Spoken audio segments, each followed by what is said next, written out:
Welcome students, आप सभी का एक बार फिर से स्वागत है अपनी इस ऑनलाइन क्लास में।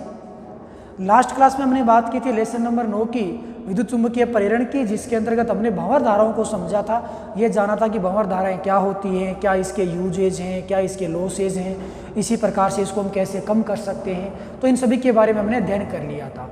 बच्चों, आज अपने इसी कड़ी में बात करने वाले एक नए टॉपिक की, जो कि होगा अपने पास स्वयं प्रेरण। तो आज अपनी बात करेंगे स्वयं प्रेरण क्या होता है, उसके साथ में स्वयं प्रेरण गुणांक वगैरह जो होते हैं वो क्या होते हैं। तो स्वयं प्रेरण क्या होगा अपने पास। अच्छा जी, इससे पहले हम क्या पढ़ चुके हैं कि अपने पास यदि कोई चुंबकीय क्षेत्र हो निश्चित डायरेक्शन में, और इस चुंबकीय क्षेत्र में अपने किसी भी कुंडली को रख दें, एक पास को रख दें, तो या तो आप इस पास को गति करवाओ या फिर चुंबकीय क्षेत्र को लगातार परिवर्तित करो। कहने का मतलब इस कुंडली से संबंध चुंबकीय फ्लक्स में यदि आप परिवर्तन करते हो, चुंबकीय फ्लक्स में यदि आप परिवर्तन करोगे, तो हम ये जानते हैं कि इसके अंदर प्रेरित धारा और प्रेरित विद्युत बल उत्पन्न होता है। ये हमने पढ़ा है सिंपल। कब? जब इस कुंडली के चुंबकीय फ्लक्स में परिवर्तन होगा। और चुंबकीय फ्लक्स का मतलब क्या होगा कि इसके अंदर से जो भी चुंबकीय बल रेखाएं हैं उनकी संख्या कम ज़्यादा होगी, तो चुंबकीय फ्लक्स में परिवर्तन हो जाएगा। तो अब इसके साथ में अपने क्या करेंगे, ऐसा ही कुछ सिस्टम यहाँ पे बनने वाला है। तो यहाँ पे अपने क्या करेंगे, स्वयं प्रेरण किसे कहोगे कि हमने किसी निश्चित चुंबकीय क्षेत्र में एक, ये मान लो निश्चित चुंबकीय क्षेत्र हो गया। इस चुंबकीय क्षेत्र में बच्चों हमने एक कुंडली रख दी, इस प्रकार से अनेक फेरों वाली एक कुंडली रख दी। तो इस कुंडली को हमें, अब तक तो मैंने क्या किया था, चुंबकीय क्षेत्र में रखा था, लेकिन इस बार हमें क्या करना है, ये जो चुंबकीय क्षेत्र है ना, ये इस कुंडली में विद्युत धारा प्रवाहित करके उत्पन्न करना है। मतलब आप यूँ समझ सकते हो कि अपने पास जो भी सिस्टम है वो कुछ ऐसा है, जैसे कि अपने पास ये एक कुंडली है, इस प्रकार की एक कुंडली है। इस कुंडली को हमने एक बैटरी से जोड़ दिया, बाह्य विद्युत स्रोत से जोड़ दिया, वोल्टता से जोड़ दिया, या इसका विद्युत भाग बल है वो कैपिटल ई समझ सकते हो इसकी वोल्टता को। तो इस कुंडली में जब विद्युत धारा प्रवाहित की जाएगी, तो इस कुंडली का अपना खुद का एक चुंबकीय क्षेत्र होगा। जैसा कि हम जानते हैं कि इसमें धारा प्रवाहित करने पर धारावाही चालक पदार्थ के चारों ओर चुंबकीय क्षेत्र बनता है। तो इस कुंडली में अपना खुद का चुंबकीय क्षेत्र होगा। इसके अंदर से चुंबकीय बल रेखाएं इस प्रकार से गुजरेंगी। लेकिन यदि बाह्य धारा को लगातार परिवर्तित कर दे, तो इसके अंदर से जो गुजरने वाली बल रेखाओं की संख्या है वो लगातार चेंज होती रहेगी, कम ज़्यादा होती रहेगी। क्योंकि धारा का मान यदि हमने ज़्यादा कर दिया तो बल रेखाएं ज़्यादा गुजरेंगी, कम कर दिया तो बल रेखाएं कम गुजरेंगी। ओके, मतलब ये हो गया कि यदि अपने बाह्य वोल्टता स्रोत से वोल्टता को लगातार परिवर्तित करते चलते हैं, तो परिवर्तित करने पर इसके अंदर से गुजरने वाली बल रेखाओं की संख्या परिवर्तित होती है, यानी कि इस कुंडली के चुंबकीय फ्लक्स में परिवर्तन होता है। चुंबकीय फ्लक्स में परिवर्तन होगा, फाई बी में परिवर्तन होगा। और जैसा कि अपने ये जानते हैं कि जब भी किसी कुंडली के चुंबकीय फ्लक्स में परिवर्तन होता है, तो उस कुंडली से संबद्ध जो चुंबकीय फ्लक्स है वो परिवर्तित होगा। तो इस कुंडली से संबद्ध चुंबकीय फ्लक्स में परिवर्तन के कारण इस कुंडली में प्रेरित धारा उत्पन्न हो जाती है। कौन सी धारा? प्रेरित धारा। एक तो धारा अपने जो बाहर से प्रवाहित हो रही थी वो धारा हो गई, लेकिन इस धारा के अलावा एक अन्य और धारा उत्पन्न हो जाती है। कुल मिलाकर के बात ये हो गई कि इसी कुंडली में हमने धारा प्रवाहित की, धारा को लगातार परिवर्तित किया, तो उसके कारण इस कुंडली के चुंबकीय फ्लक्स में परिवर्तन हुआ। चुंबकीय फ्लक्स में परिवर्तन के कारण एक अन्य धारा और उत्पन्न हो जाएगी। कौन सी धारा? प्रेरित धारा। तो उस कंडीशन में इस कुंडली में दो प्रकार की धाराएं उत्पन्न होगी। एक तो होगी मूल धारा, यानी कि बाह्य धारा जो बैटरी के द्वारा उत्पन्न हो रही है। दूसरी होगी प्रेरित धारा, जो कि इसके चुंबकीय फ्लक्स में परिवर्तन के कारण उत्पन्न हो रही है। और हम ये भी जानते हैं कि प्रेरित धारा की जो दिशा होती है वो मूल धारा के ऑपोजिट होती है, क्योंकि अपनी उत्पत्ति के कारणों का विरोध करती है।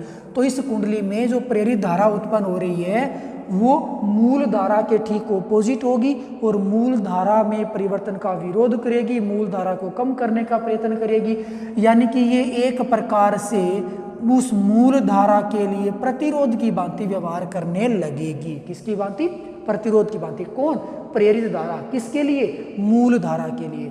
यानी कि जो प्रेरित धारा है वो मूल धारा की ऑपोजिट होती है, विपरीत होती है, जो कि उस मूल धारा के लिए एक प्रकार से प्रतिरोध की भांति व्यवहार करने लगती है। तो हमने यहाँ पे क्या देखा है कि एक कुंडली में धारा प्रवाहित करने पर उसी कुंडली के चुंबकीय फ्लक्स में परिवर्तन होता है और उसी कुंडली के चुंबकीय फ्लक्स में परिवर्तन के कारण उसी कुंडली में प्रेरित धारा उत्पन्न होती है। इस परिघटना को स्वयं प्रेरण कहते हैं। यानी कि प्रेरित धारा, प्रेरण की तो परिघटना हुई, लेकिन स्वयं बोले तो स्वयं में, मतलब जिस कुंडली के चुंबकीय फ्लक्स में परिवर्तन हुआ था उस कुंडली के अंदर ही प्रेरित धारा उत्पन्न होगी, स्वयं उसी के अंदर उत्पन्न हो गई, प्रेरण उत्पन्न हो गया, प्रेरण की परिघटना उत्पन्न हो गई, तो इसको अपने क्या कहेंगे, स्वयं प्रेरण। तो परिभाषा क्या बनेगी, किसी कुंडली के चुंबकीय फ्लक्स में परिवर्तन के कारण उसी कुंडली में प्रेरित धारा उत्पन्न होने की परिघटना को स्वयं प्रेरण कहते हैं। और प्रेरित धारा यदि उत्पन्न होती है तो उस कुंडली का प्रेरित विद्युत वाहक बल भी उत्पन्न होता है। तो परिभाषा बच्चों अच्छे से याद रखोगे। क्या परिभाषा बन गई, किसी कुंडली के चुंबकीय फ्लक्स में परिवर्तन के कारण उसी कुंडली में प्रेरित धारा उत्पन्न होने की परिघटना को स्वयं प्रेरण कहते हैं। ओके, और अब अपने बात करने वाले स्वयं प्रेरण गुणांक या स्वयं प्रेरकत्व है। और यहाँ एक चीज़ और आप अच्छे से देख पाओगे कि यहाँ पे जो भी चुंबकीय फ्लक्स में परिवर्तन हो रहा है, किसमें, चुंबकीय फ्लक्स में परिवर्तन, वो बच्चों किस पे डिपेंड करेगा, बाह्य धारा पे डिपेंड करेगा, प्रेरित धारा पे नहीं करेगा, बाह्य धारा पे डिपेंड करेगा। कौन, चुंबकीय फ्लक्स में परिवर्तन। कैसे, धारा का मान जितना ज़्यादा होगा, जितनी ज़्यादा धारा प्रवाहित करेंगे चुंबकीय फ्लक्स उतना ही ज़्यादा होगा, धारा जितनी ज़्यादा कम होगी चुंबकीय फ्लक्स उतना ही कम होगा।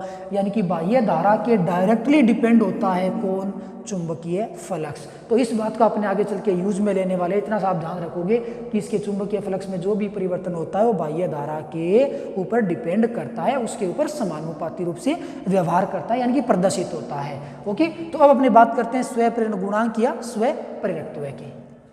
तो बच्चों अपने पास नेक्स्ट हेडिंग होगी स्वयं प्रेरकत्व या स्वयं प्रेरण गुणांक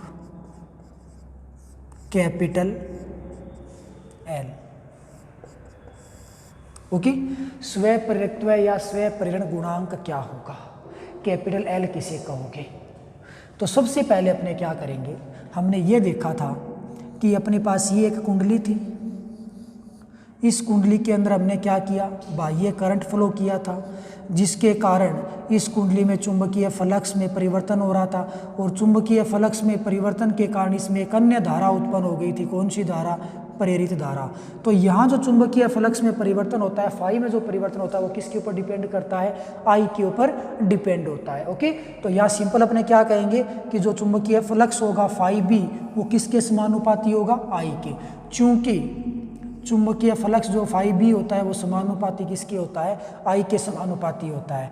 यहाँ से बच्चों अपने समानुपाती का निशान हटाते हैं ना तो नियतांक आता है एल, इंटू आ जाएगा आई। यहाँ पे ये जो आपको एल नज़र आ रहा है, इस एल को हमने क्या कहा है, स्वयं प्रेरकत्व कहा है।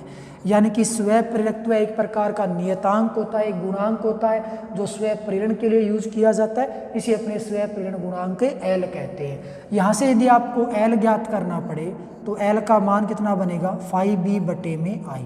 ये एल का एक फॉर्मूला बनता है और इसी फॉर्मूले के आधार पे अपने स्वयं प्रेरकत्व या स्वयं प्रेरण गुणांक को परिभाषित करते हैं। कैसे, अपने क्या करेंगे, आई का मान 1 कर दो, आई का मान एकांक हो यानी कि 1 एम्पियर कर दो, तो बच्चों एल का मान कितना बन जाएगा, फाई बी बन जाएगा।